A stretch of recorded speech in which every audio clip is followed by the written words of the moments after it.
Everyone, welcome to Plants and Politics. So a new class action lawsuit has been filed against the estate of child sex trafficker Jeffrey Epstein. The suit was filed by a Russian woman.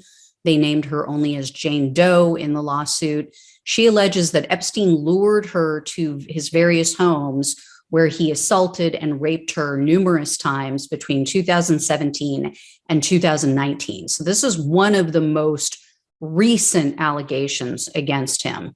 I say one of because there are a few others, but this is very serious. Doe claims that she first met Epstein via Skype. This was when she was in her early 20s. She was living in Moscow and attending college. And she says that it all began when she applied for a job as a personal assistant at a financial firm. That's when someone identified as Woman One in this lawsuit reached out to Doe via a messaging app and asked her to submit a resume. They also asked, which should ring bells for anybody listening if this ever happens to you, they asked for her Instagram account and they asked for photos of her. If you're applying for a financial investment assistant, why do they need photos of you? So then Doe claims that she took part in the Skype interview with Epstein and Woman One, and Epstein promised to help her with her career. He also promised to help her pay for her education. And then they invited her to meet with Epstein and others in Paris. So Doe claims that after she arrived in Paris, she dined with Epstein and Woman One, and then there were two other young women with them at the restaurant. She said this was a restaurant connected to the Louvre Museum. And following dinner, apparently they went back to Epstein's Paris apartment. I don't know who all was there, but she alleges that this is where he sexually assaulted her for the first time. So then apparently he called her into an office where he went on to berate her for being closed. That's a direct quote, closed to new opportunities. Doe alleges that Epstein then told her that, quote, if she wanted to achieve anything, she should do what he told her to do, implying that the wealth and power he had were the result of his own genius, and she could be part of it if she just followed his directions. So, keep in mind, she's in her early 20s. She's desperate for work. Obviously, she wanted to come to America, get a job in her chosen field. This guy is sick. He just leverages his experience and age and power over these young women and girls. So she also says that while she was in his home, she, quote, personally observed that Epstein's Skype call log reflected a long list of recent calls with women, the majority of whom had common Russian first names. In addition to the alleged assault in Paris, Doe says that in September of 2017, Epstein's longtime employee named Bella Klein wired her 2,000 euros to pay for an American visa. Then in November of the same year, so a couple months later, Doe was flown to Epstein's Palm Beach mansion, where she believed that she was going to be meeting with some of his other employees and that they would be giving her assignments and tasks to perform. However, the lawsuit states that, quote, when Epstein was not raping or otherwise forcing sexual acts on her, Jane found herself sitting around not understanding what she was supposed to be doing. She also says that Epstein became angry and rude towards her because she wasn't more enthusiastic and playful. That was another direct quote from this lawsuit. And then because she tried to refuse his sexual demands. Imagine that. You think you're going to take a job in, financial matters in the financial industry, and this guy is forcing you to have sex with him. Imagine not being excited about that. A 20-something-year-old woman not wanting to be forced to have sex with a 60-something-year-old man. Anyway, the lawsuit also alleges that Epstein blackmailed her into sending him nude photos of herself. He used threats. He said that there would be negative consequences if she refused to send the photos. And it says that after she returned to Moscow, several of Epstein's female employees kept trying to lure her back into Epstein's world. She says that in the early part of 2019, she was flown to Epstein's private island in the Caribbean, where she and another woman were abused at the same time. So apparently she was trying to start her own company, and she reached out to see if she could get Epstein to invest in this. And, I'm sure some of these women felt like, yeah, he kind of owes me after everything he put me through and what he's done to me, and he promised to help. So that was why she reached out finally and asked, hey, would he be willing to invest? And then around the same time, Epstein pressured her to recruit additional girls and women for him. Now, she says she refused to do so. I hope to God that's true. There's no reason to think that she did. No one has accused this woman that I know of. Doe says that her final contact with Epstein, though, and any of his employees was in April of 2019. That's apparently when he offered to help her with some dental problems that she was having.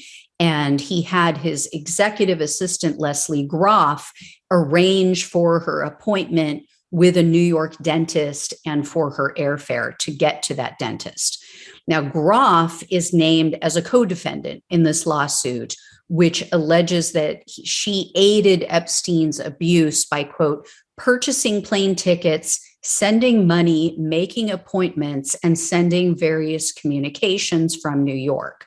Now, even though I personally believe that Groff has some accountability, she should be held accountable for, at the bare minimum, looking the other way, her culpability is, at least in my opinion, it's going to be a tough sell for the jury, because Doe's attorney is going to have to prove that Groff knew of Epstein's intention. She knew what he was doing to these women and girls.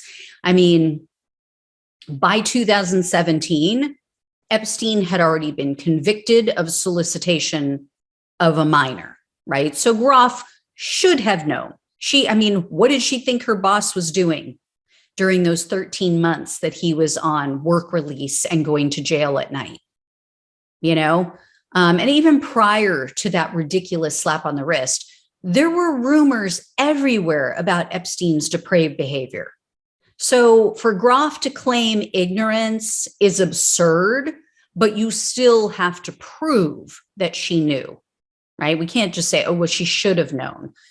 As for Epstein, considering the timing of so many of these allegations, especially in 2019, Epstein arguably had connections to the Justice Department. He had connection to the intelligence world, the world over, not just in the US. He had to have known that he was being scrutinized by the early part of 2019 and that he faced the possibility of arrest. He was arrested in July of 2019, yet he obviously believed that he was so untouchable that he would allegedly continue to assault young women and then ask them to recruit others while he's being surveilled. That really tells you everything you need to know about the power that this guy wielded and what kind of dirt he has or had on the world's most prominent men. And remember, investigators have a lot of that information. They raided his homes. Yes, when they raided his home in Florida, it seemed that he had been tipped off and he hid a lot of things, like the computers were missing, the wires were still there, but the computers themselves were gone. But they raided his New York home. He honestly didn't think that he was ever going to have to answer for his crimes. That's obvious. And where is all that information? Why do they still act like, oh, we need more information, we have to take it slow, we can't do this, we can't do that? Seriously, it really tells you that there are very powerful people pulling the strings in this whole thing. So, I mean, yes, I understand why the QAnon crowd believes that there's a child sex trafficking ring, because there is. That is factual, that exists. And a lot of it was perpetrated and the strings were pulled and it was allowed to continue, enabled by people who were protecting Epstein. But trying to put it all off on Democrats and Hollywood, no, sorry. Yeah, just not going to happen. Alex Acosta, think about it. Alex Acosta is the only Trump cabinet member, I believe, to my recollection, that he fired simply because of the scandal, simply because of the information that came out in the public and the public outcry over his ties to Epstein's slap on the wrist. Alex Acosta, who was the Florida prosecutor at the time, or attorney general, or I forget what position he held, he was the one responsible for Epstein getting off with basically nothing when they had dozens of girls. By all accounts, close to 100 or more girls willing to come forward and testify against him. And they gave him 1 or 2 charges of solicitation of a minor and 13 months of work release, where he only had to go to jail at night. During the day, he was free to do whatever he wants, except on Sundays. But that was the only person that Trump ever let go. Everybody else had horrific allegations against them. All kinds of nefarious actions, beating women, horrific allegations. And Trump never fired them. He never got rid of them. Yet Alex Acosta had to go within a very short period of time of pressure being placed on them. Think about why that is. Anyway, guys, I will let you know when I hear more. As always, thanks so much for watching and listening. Take care. I'll talk with you soon.